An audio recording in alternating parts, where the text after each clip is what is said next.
Hello there. We're back, hopefully getting into weekly, I almost said daily rhythms. Weekly rhythms. We did do daily shorts once, and even that was rough. So we won't be doing daily. Yeah, we a long time ago in a galaxy far, far away, we did daily shorts. And I think I think all of them have been deleted. That's a whole separate conversation with like Disney and copyright. Yeah.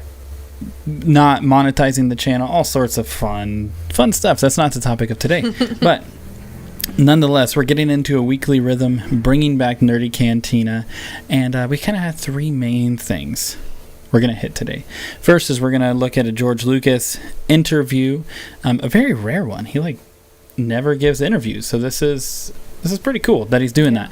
And then we're also going to look at some of the Jedi Apprentice books. We're going to continue. We read these a long time ago. We've been reading through basically the EU in chronological order for the most part, and reviewing and discussing them. So we're quicker at reading though than discussing. We're quicker at reading than making videos. We are like maybe 30 videos behind. And then we have a fan film to watch as well. So I think this will be a lot of fun. And this kind of serves as our weekly catch-all for some big topics that interest us over the week, and then we can split them out into videos as well. Yep. But let us get right into some of this. So, first off as well, Ryan Darth Nihilus. Hello there. Hello. But let's look at this. This is a pretty cool thing. I am not familiar with kind of this organization, A Rabbit's Foot. From what I could tell, they're like an editorial magazine. That's literally as much as I know about them. Wow. But they got an interview with George Lucas, and good for them. That's super rare, and you can see here July 2nd, 2026. And a reason that's actually pretty rare is he just doesn't really do any interviews, but he actually has his museum of, I think it's of narrative art. I think that's what it's called, coming up. It's in Anaheim, and so that's launching in September.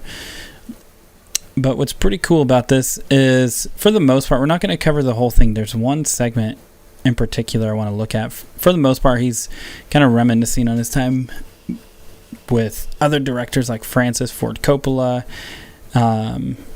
and he's talking about how he wanted to collect art and all of this, and it started with basically him buying comic book art way back in the day, and then from all of his movies and just being in SoCal and San Francisco, he's buying all of these pieces of art and collecting them. So he was starting to amass like thousands and thousands and tens of thousands of pieces, and he founds ILM, and essentially he was like I even love this quote where he's like, I didn't want to just run equipment companies, he just wanted the equipment. He's essentially saying he's like, he's doing everything different. He's like, I wanted merchandising rights when nobody else wanted. He wanted old technology to make the movies he wanted.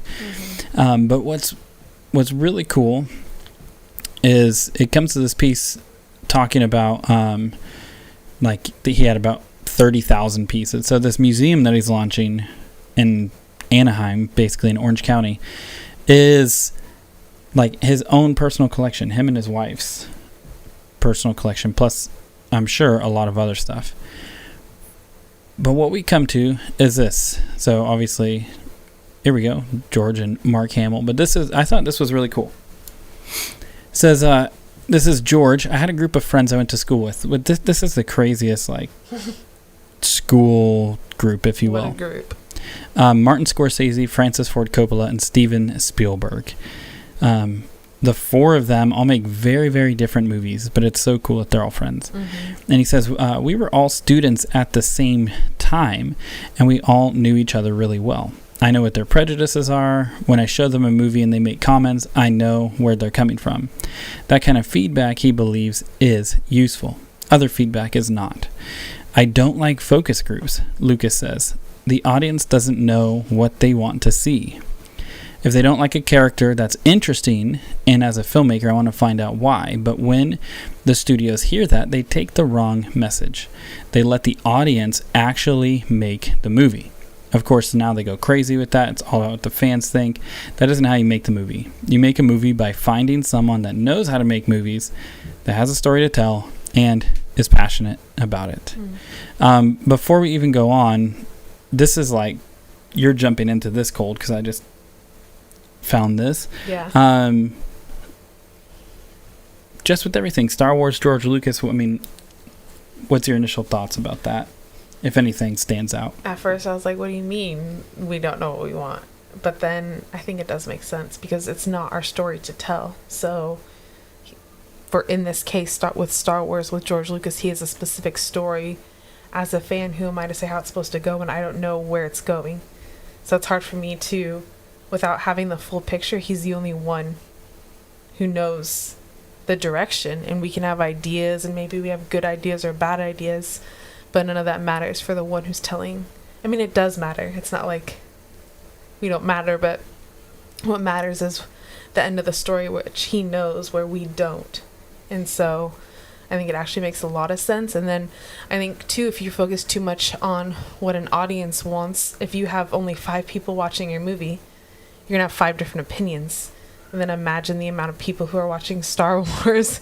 I couldn't even handle 5. So yeah, you can't base anything in your life off of a popular vote. You have to do what you think needs to be done and tell the story you think you want to tell.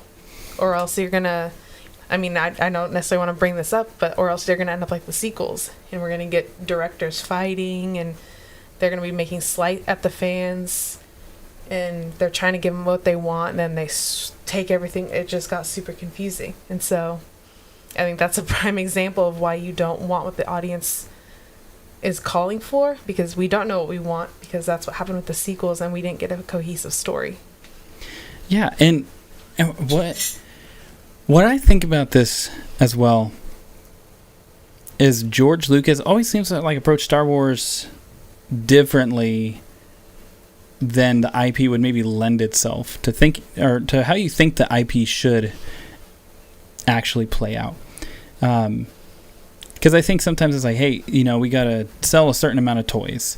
We got to make sure that all the seats are full. There's just a marketing approach, and like, what's the ROI? And like, sure, there is a business side to filmmaking, but he just wants to tell a story. And it's really interesting too how this interview came up, because he's talking about his museum that's all about narrative art. And so he's saying, like, when the art of storytelling, this is what it's like. And I think that's where, and he even gets into the prequels in a moment, but I think that's why I like the prequels. He got to tell the story he wanted to tell.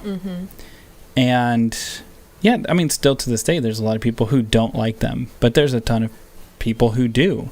I love them. And it's just so fascinating, and I guess liberating too, when he's like, I'm going to tell the story that I want to tell. And I love how he's like, I want to know why somebody doesn't like the character. And I think there's something to that, where if you don't know why they don't like it, it could just be a bad character. Like, I think a good example, and I know this isn't George Lucas, it's Filoni. I think a good character is Pong Krell.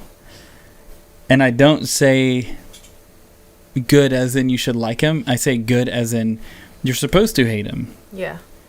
And you're not supposed to like him. He's supposed to get a reaction out of you in a certain way, and he does. And that's why I think he is a good character, because he accomplishes something. Makes you feel something. Sure. And that can be really intentional and used powerfully. But then he goes on to say, like, basically you go to the movies because it stirs you emotionally, and he's talking about movies as really as art. And I know I can't remember what director exactly said it. I think it's one of these 4. But basically also talking about, like, kind of Marvel and kind of the problem with like MCU and how it's just like the same cookie cutter thing over and over. It's just these stories just being churned out, and that's fine when it's like you want high CGI, kind of the same predictable superhero plot over and over. Right. But originally he wanted to use film as an art form. But then I found this really interesting because I didn't know this. He's saying basically the critics and fans who were 10 years old when they saw the first one and 13 in like A New Hope.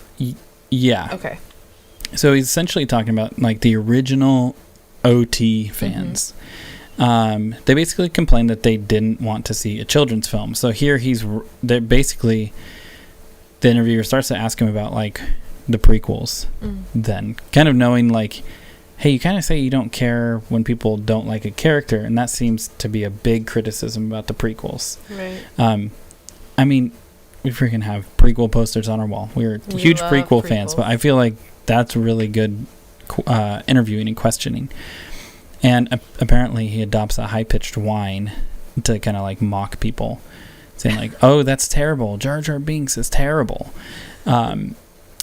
But then I did not know this when he says everyone said the same thing about R2-D2 and C-3PO. I had no idea. How could you not like those legends? I knew he talks about Ewoks in a moment, and I knew that, but I didn't know this. At the beginning, there was a huge push for me to get rid of C-3PO. And then in the third one, which is Return of the Jedi, people said the same thing about Ewoks. What are you thinking? Get rid of these teddy bears. We want to see an adult movie. When asked whether he is bothered by his later films failing to connect with adults in the way his earlier films did, Lucas returns to his fundamentals. Well, it's a kids movie, he says. It's always been a kids movie. And we're just kids at heart. There we go. Who love Star Wars. And yeah, I mean, we were kids / early teenagers when the prequels. Yeah, when the prequels came out, because I was 9 when. Yeah. No, I'm sorry. I was 7 when. Yeah, we were like kids. I was 7. What would that be, like 7, 11, 13? Yeah, that was me. That was me. 7, then 11, and 13 when the prequels came out, and you would be a year older. But even as I get older, I just find that I like them more. I like all of them even more, 1 through 6. And then I even find myself going back and like watching Ewoks now with my kids, like the TV show, and Droids with my kids. And that's pretty cool. And they love Star Wars. They do. So what do you talk about that? Like, what do you think about that?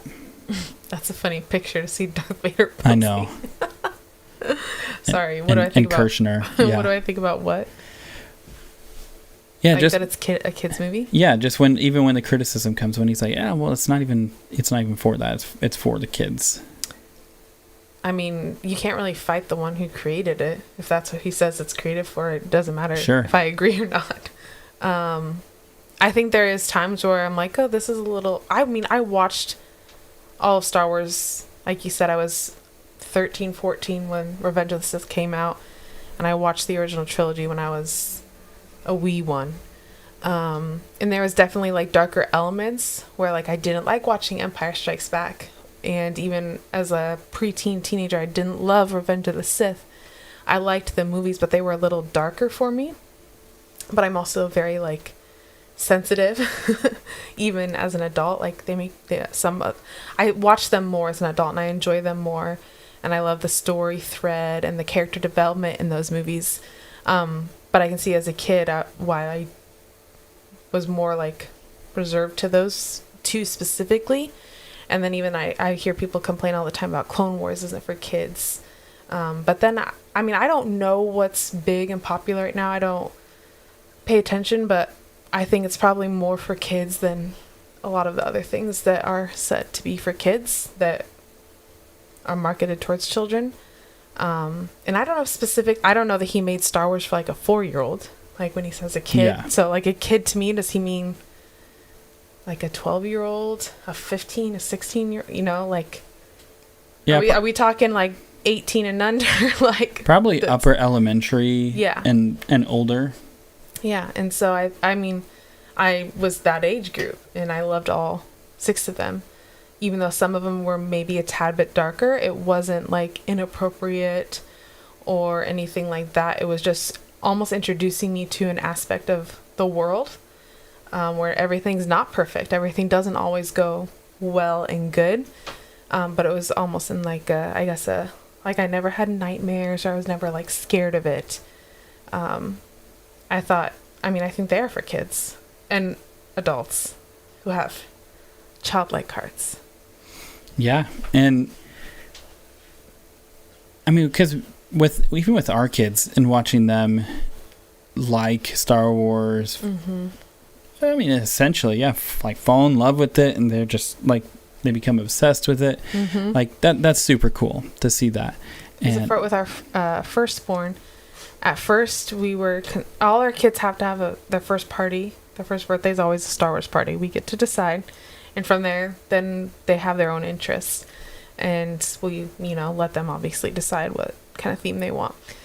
So they all 3 had a Star Wars party, and then I think our oldest, his second party was Lightning McQueen, like a Cars party. His third was Cowboy, and then every other party's been Star Wars, and he's telling me this year he wants Star Wars.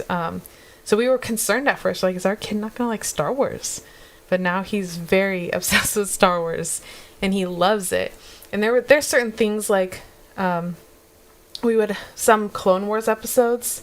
I mean, he's 5.5, and so we waited on some of those, or skipped certain episodes. And we skip certain scenes, like Darth Maul getting cut in half. Like, we always fast forward through that. So he's a little young for some of that. But he still loves it and understands the story enough to where it's not like what just happened. Like, he understands Qui-Gon's no longer with us. He understands he understands Darth Maul now has robot legs. His normal legs are gone. But we don't show him the actual, like, that. I mean, he's young for that. And obviously our 1-year-old and a 2-year-old aren't watching that either. But also you can kind of tailor it, I guess, to their age. But yeah, our oldest has like just come to love Star Wars. He's like obsessed with it, and he's seen all of Rebels, I think. Right? I think so. Yeah. And I think he's seen most of Clone Wars. Like I said, we've skipped a few darker episodes because he is young and he's very sensitive. He's like his mom. Yeah. Yeah. But yeah, it is a really cool experience to like just watch someone enjoy Star Wars. And I mean, that's the beauty of Star Wars, that there's so much to it too. It's like kind of whatever you're interested in, you can go as deep as you want to, mm-hmm. which is super cool. And I think that'll actually take us kind of to the next part too. We can talk about some of the books that we've been reading. Woohoo. And do that pretty quick. So what we're going to do is we're going to talk about 3 of these books today, and this is the Jedi Apprentice series. So we're going to be such a good series talking about the 3 of these, and I'm sure you could find PDFs of this somewhere to read. You can find them sometimes at like thrift shops, or I mean, you can find them on eBay, but they do get expensive. That's the only downside.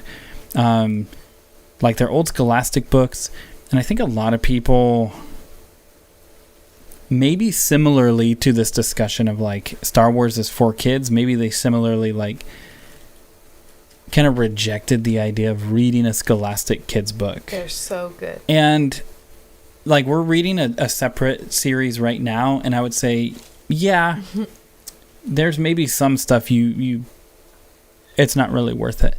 But I think like basically anything by Jude Watson, the Jedi Apprentice series, the Jedi Quest series, absolutely incredible. And so we're going to talk about just 3 of these really quick, just an update. Fight for Truth. So Jedi Apprentice, The Fight for Truth. This is written by Jude Watson, August of 2000. And this is the first book after the Xanatos arc. So books 1 through 8 basically are about Qui-Gon Jinn's former apprentice. Yeah. And kind of the whole series takes quite a bit of a shift after this. You have two worlds that are visited in this one, Coruscant and Keegan. I don't know if that's how you say it, but we're gonna rock with it. And so you have Obi-Wan and Qui-Gon. You also have Adigalia and Siri, her apprentice, and there's a bunch of other people that are on the planet Keegan that you go to. But this is basically the book. So basically kind of the premise for this book is that the Jedi Council learns of this Force-sensitive girl that's born on Keegan. And in like fashion, you see the Jedi Council go to these planets, get these kids, and bring them back, raise them in the Jedi way. All this. So Qui-Gon and Adigalia are sent to basically evaluate the child. Keegan is a weird planet when they show up because it's like totally closed, and there's basically like these two people that are kind of like the ones running everything. There's like authoritarian leadership here, and basically they're having a hard time even getting access to the child. And there's this really weird thing with like the kids here on the planet. They're kind of like, they all have to like follow this really specific kind of like set of rules, and if they don't, they basically get sent away to like a re-education camp. That's what happens. It's kind of a weirder, darker tone when you look at it. But basically, it's like if you aren't obeying things, if you're out after a certain point, or if you're speaking out against, the rulers or whatever, you get sent to this camp. And so Obi-Wan and Siri get sent to that camp. Yeah, they get mistaken for runaway children. They don't know that they're the Padawans. Yeah, and they literally like kind of say some stuff, but then the people basically just don't even believe them, still take them. And so then they're imprisoned, and they're basically they're being indoctrinated with all of this history and like false history ideology and stuff that's like really intense. And anytime they kind of like speak up or like cause an issue or whatever, it just totally sends things sideways. And so through this, Qui-Gon and Adigalia are trying to find Obi-Wan and Siri, and they're also trying to break out because they're kind of finding like, hey, where are they? Well, at first doesn't Siri get them in like a lot? She won't like, she keeps speaking up about the false she calls everything out. Yeah, she calls everything out, and Obi-Wan's like, chill. Yeah, it keeps getting them in trouble. But I get Siri too, because she's like, nope, because it's like even saying like, oh, Coruscant is like this, and she's like, no, it's not. Yeah. The Jedi are like this, and she's like, nope. And then she just keeps getting these like marks and whatever their like form of like demerits or whatever they are. Yeah. And what's interesting, this one and this next one are like little standalones, and then a new arc picks up. Starts up. And so this is kind of a weird little one-off story. It does add a lot to like character themes and stuff. Basically, obviously you've seen the movies, maybe you've even read the books, so you know that they get out, kind of thing. And so you know that's happening, but it's kind of like, how is it going to happen?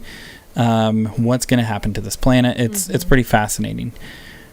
But with that, essentially, with Obi-Wan, he does kind of start stepping into kind of more moral leadership, where he's a little immature before, and I think and he's been slowly maturing. Especially since the Melita Dan. That was a huge turning point for him, and this is like 4 or 5 books later.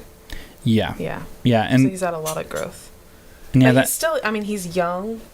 He's still in the process of maturing. And so you just see more of that character growth in this book, where you also still see like, he's like 12 or 13 or something. Like there's those moments. Yeah, and it definitely from Melita Dan, from him kind of like rebelling against Qui-Gon and trying to just be like, I don't want to say big dog. I don't want to oversimplify it, but basically trying to be like the one, right, who's going to save everything. Like, he begins to like, hey, we're not going to be super aggressive, and he's kind of being a little more moral in his leadership. He's showing more empathy, and I think the death of Xanatos too marked him pretty strongly. Yeah. And so he's not just like, hey, I just need to follow all these rules or whatever. And like, he's actually kind of discerning truth. It's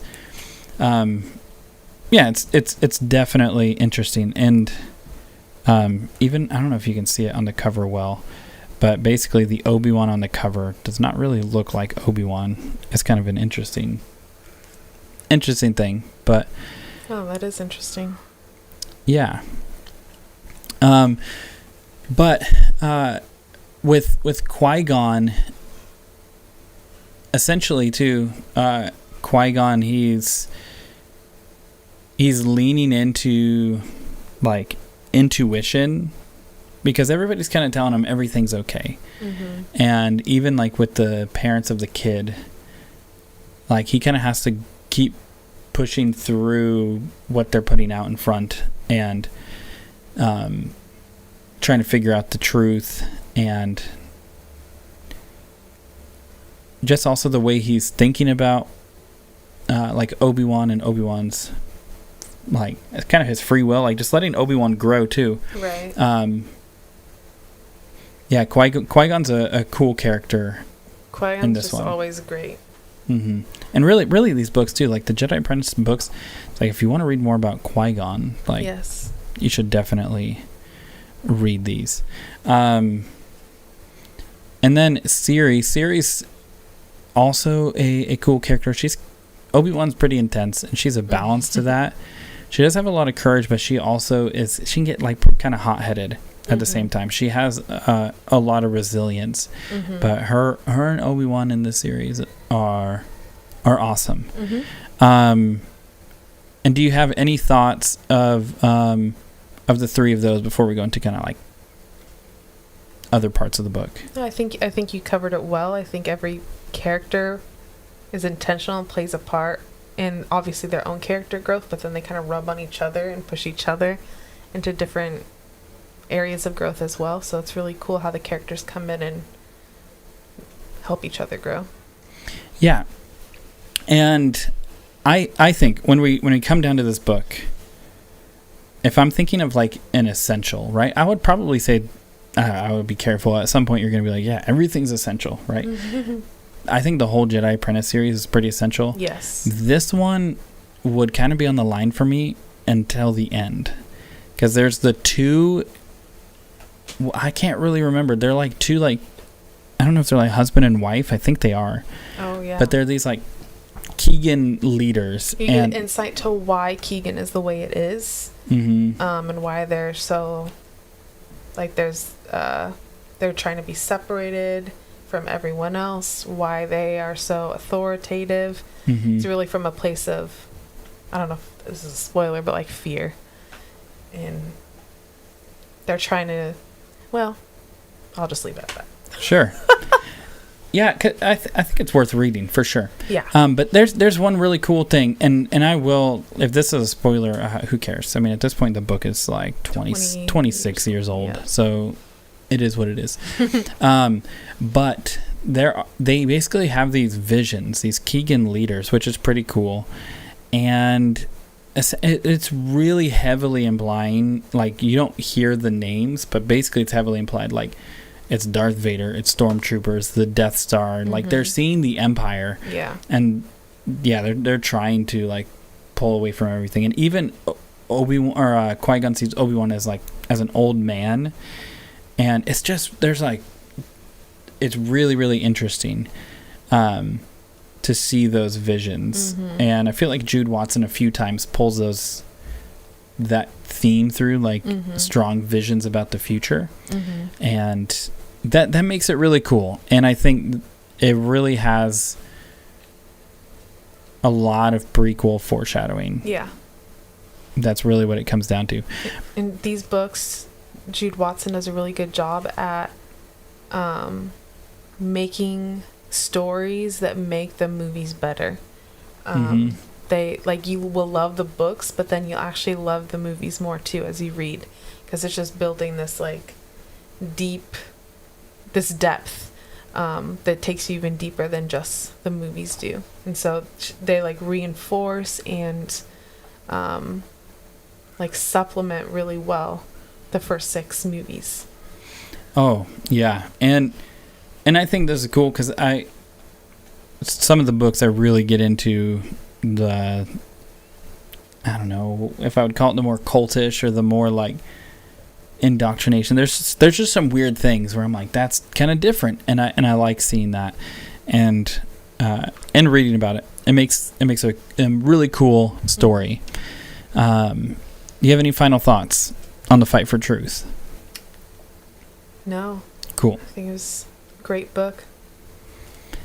Next, we have The Shattered Piece. So this is the 10th book. Let's do that first. Yes. Hello, Padawannabe. Hello there. Yes, it is Monday. It's already Monday. Absolutely crazy. Yeah, the week moves fast, man. It does. It's crazy that it's already like halfway through July. Yeah. Basically. And before you know it, summer will be over. Yep. It's just right there. We love the fall, though, so we're fine with it. Yes.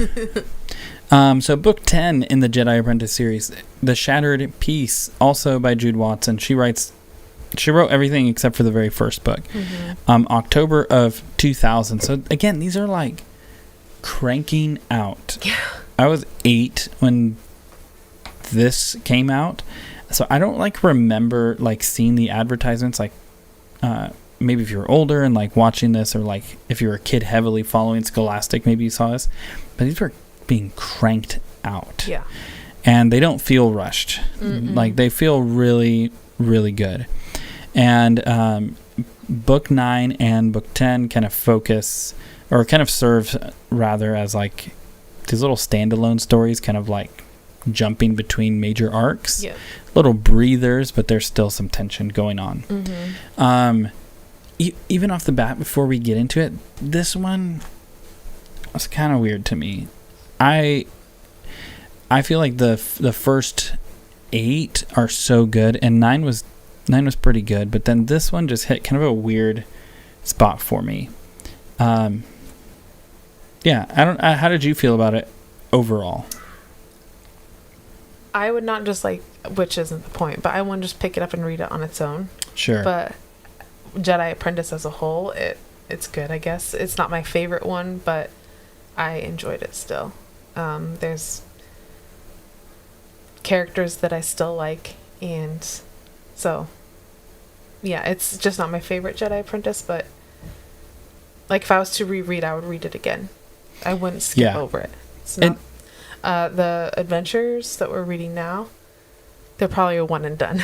Yeah, for sure. I don't think I'll ever read them again. But Jedi Apprentice series I will come back to over and over. Basically, there's these 2 worlds that are kind of, they're sister planets to each other, essentially. And again, I don't know how to pronounce this stuff. It's all made up anyways. But Rutan and Sonali. I think that's how you say it.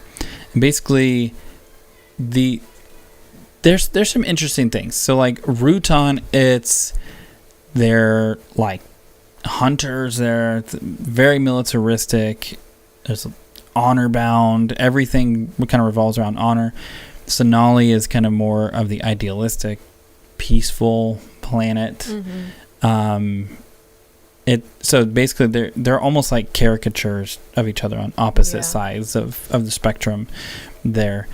And it's interesting with Rutan. It's basically you have like this prince of Rutan and the king, and basically there's this whole weird thing where each world like exchanges its firstborn child, like the next in line to rule the planet, and it's raised on the other planet, and at a certain age they like can return. And I think the whole idea, I think they do explain it a little bit, the whole idea was to like a covenant. It's basically like an ancient covenant, if you know anything about that. To basically say like, hey, we're trusting you with my heir, you're trusting me with yours. You kind of grow to understand and respect each other and whatever. But the Prince of Rutan, of like the military planet, basically is like, hey, I'm not going to go back. I want to stay here. And that makes his dad, King Thrain, makes him super mad. And basically he's like, I'm going to get him back however. And this was one, I don't know if I even remember. I remember when I was reading it, I didn't understand. I didn't understand why they went to this planet anyways. Like, I think it was something that like they were to be keepers of the peace. But yeah, because wasn't he gonna like the King Frame? Wasn't he gonna, because he didn't think that Lead actually wanted to stay. He thought he was being like forced or like brainwashed, and so he was threatening war. And Jedi's are keeper of the peace. So that's what I took away from it, from why they were there. And maybe like maybe if I pull a really metal prequel defense, maybe that leads to the downfall of the Jedi Council because they're overstretching themselves as like Republic peacekeepers. But that's when I'm reading, I'm like, why did you go there? Let them war with each other. Who, like, in the grand scheme of things, it doesn't matter. Again, as I say, like, all of this is made up. The pronunciations don't matter. I get worked up. I'm like, why are you going here? But yeah, all that to say, Qui-Gon and Obi-Wan are sent to the planet to intervene, and basically King Frane, he's a pretty crazy, pretty violent dude. Yeah. His son, the prince, doesn't want to become like that. And him and Obi-Wan bond, and basically they're taking Lead back to his planet. So they're like, they kind of convince him. There's this whole section of scenes that's taking place. But then Lead's brother, right, is just like the soap opera drama. Basically, his brother is going to assassinate him and wants war to kickstart. And he wants it to make it look like it's something else. And so basically all this stuff happens. I don't mind spoiling this one. The assassination attempt, it stopped. Peace is preserved. It builds up pretty quickly, and then it's resolved. And I don't think you ever come back to this. I don't know if it's ever like referenced again. I can't really remember. But if it is, it's nothing. It's good for character development, but it's not like a major story. I feel like to Drenna, his adopted sister, is pretty important too, and she didn't trust the brother. She thought he was going to do something, but I feel like he actually wasn't the one. It was someone else, like a group of people. Remember, they were on the boat. Yeah, I thought that was led by him. Oh, maybe it was. I don't. It's been a little bit since we've read it. Yeah, but yeah, there's this scene. They're like on the cliff sides and like sleeping, and they're supposed to like take turns watching over him. Yeah, because it's like the girl from the other planet is kind of like helping get Lead back where he needs to go. And yeah, they like become friends. They do. Drenna and they kind of hated each other. Tarun? No, Lead. Because then... No, Lead. I don't know. Nonetheless, clearly it's stuck with us. But we're going off of our notes here. But with Obi-Wan Kenobi, I remember the connection that he has about... Like, there seems to be where he's like, oh, I had this fear. And he literally, if I remember right, he literally references Melita Dan. And I think he like references his own path, and he's kind of talking about struggles that he had. And it's interesting because you're just seeing more of Obi-Wan maturing, especially from the first book, where at the beginning of the series, Obi-Wan likes girls. He likes eating. Okay. This boy. He like literally he's if he's not eating, he's talking about girls. Yep. He's like just kind of doing his thing, right? It's so funny. It's interesting. But then by book 10, he's gone through a lot. Yeah. already, and they're kind of just bouncing around, right? And he's still young, and he's still always hungry and stuff. But you're seeing him grow, and you're seeing him in major world conflicts. So that's cool to see, book over book. And then Qui-Gon, he's essentially kind of taking the place as like, he resists this urge to like the Jedi come in and fix everything. And he's really big on like, no, we don't intervene. And there's certain things he just won't do, because he's like, we're to try and keep the peace and like be honest and like mediate instead of enforce. Because I feel like King Frain's like, just go do this. He's like, no, we're not going to do that. So that's pretty cool. And there's all sorts of stuff we could talk about with Prince Lead, King Frain, Tarun, all this. But I feel like, if you're interested, you can just read in it. the grand scheme of things, read the book. Yeah. But do you have any final thoughts on the Shattered Peace? Yeah, I think it is, in context, in its overarching story, it's good. But it's not my favorite, but it's a good book. And what all the Jedi Apprentice books do really well is provide that depth for the characters and a journey to see them become who we see in the prequels, to become who we see in the original trilogy. So I think they just, even this book, even though it's not our favorite, it still makes the movies better. Yeah, and it does. And there is world building, because you're dropped into these worlds that exist, and they feel real. They're a bit caricatured, because one is like, these are the hunters, and they're very violent, and these are the peaceful ones, right? And that's where, like, every now and then the series definitely shows the young adult themes. But what I appreciate with Jude Watson, what I will say, granted, as an adult reading this, there's certain things I want. There are concepts in this book that can introduce young minds and young readers to some very large, very real concepts. And so it's cool to see it in like a simple book form. Yeah. It's pretty cool. Next up, Jedi Apprentice, Book 11, The Deadly Hunter. This starts a new arc with this freaky lady right here. This is a cool arc. Yeah, and this lady here on the cover, we'll talk about her, Oba Novus, right? Yeah, Ona Nobis. Ona Nobis. I'll just say right off the bat, I got a lot of like Asajj Ventress vibes from her. She reminded me a lot of Asajj. Or I guess she was before Asajj, technically. So Asajj however that works. Whoever came first reminds me of the other. I don't remember how long it takes, but she doesn't talk for a while. Yeah. And then when she does, I feel like, okay, if you want to understand like really intimidating villain writing that's simple in Star Wars, we'll just say that, right? Because there's many books you can probably learn that from. Right. This, like the series with Ona Nobis, is really cool because she is very terrifying. Because sometimes villains they're the caricature, and you're like, I don't feel afraid of, like, why are they're just annoying and they monologue, right? But Ona Nobis is pretty crazy. Yep.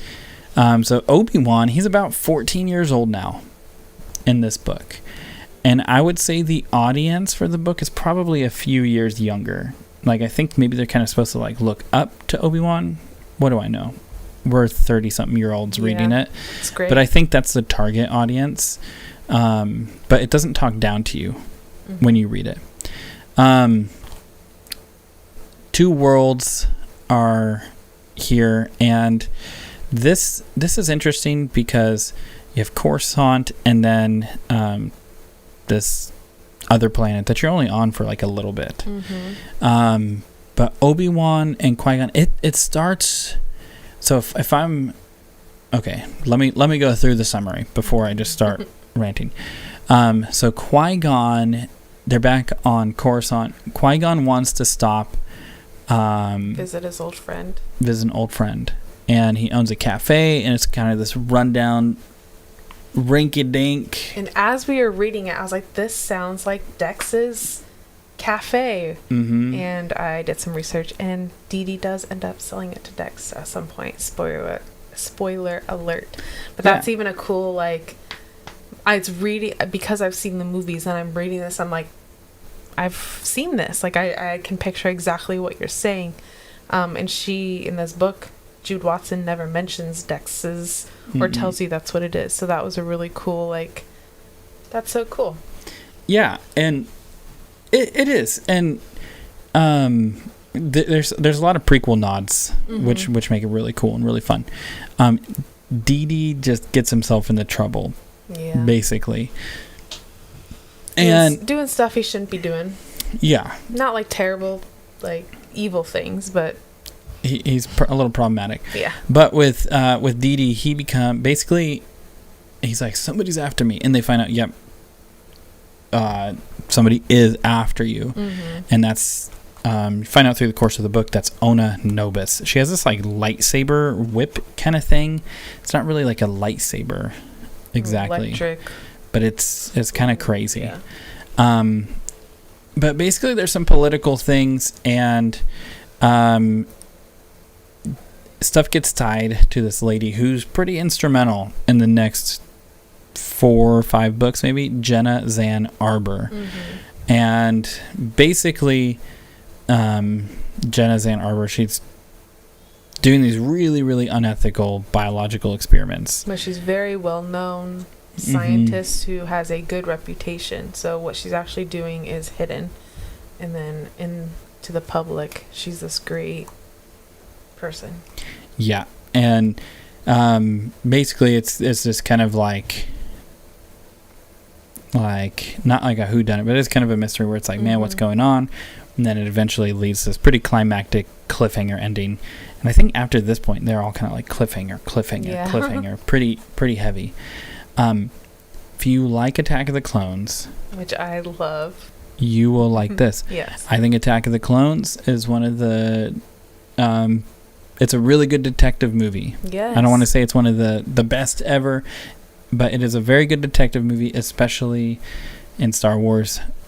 It's all hinged around Obi-Wan investigating. Detective Kenobi.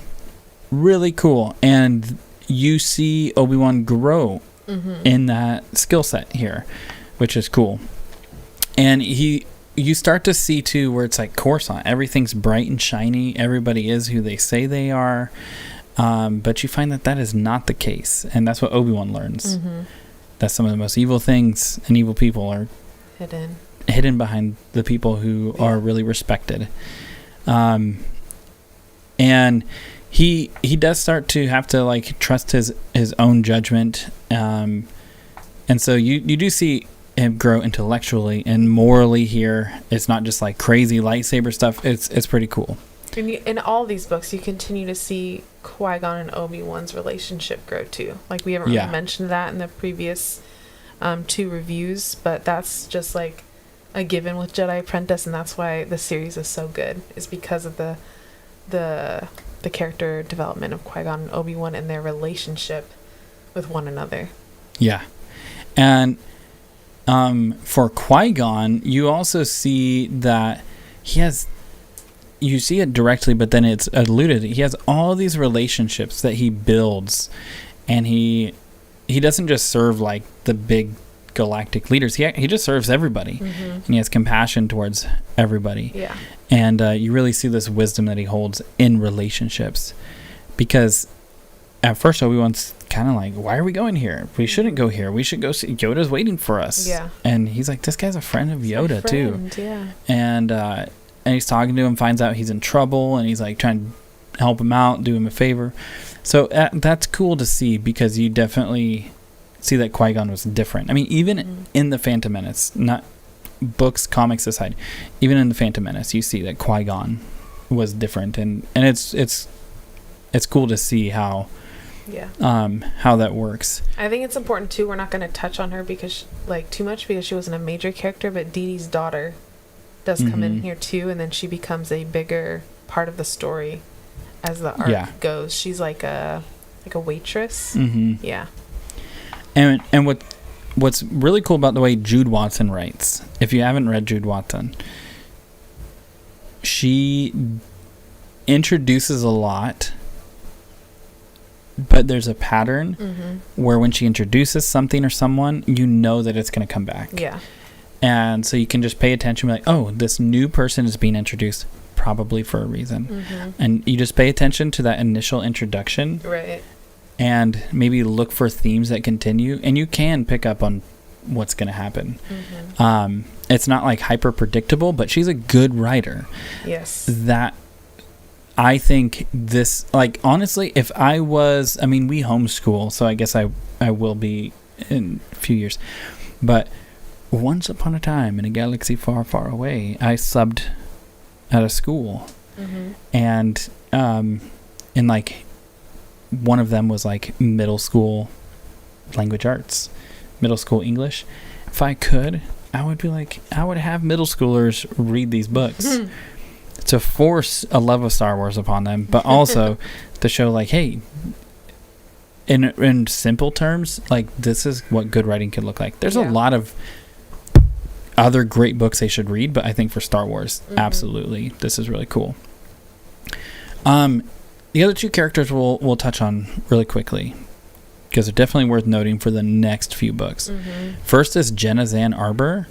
Jenna Zan Arbor is kind of crazy. Yes. A little bit, and over the course of the books you'll see that. Essentially, if you're comparing kind of Xanatos as the major bad, the big bad, right? Zan Arbor doesn't just want power. Yeah. She really wants knowledge, and she really has kind of no morality at all. Yeah. And she really wants to and this might spoil future books, but kind of the big arc is basically she kind of creates this disease. I don't know if that's basically the way to say it. This virus or whatever, and then also creates the cure for it. And it's just this whole really crazy thing where it's in a secret laboratory she makes this virus, and she also has a cure. The only one with a cure. The only one. It did. We could get off on a huge tangent on this, so we'll resist.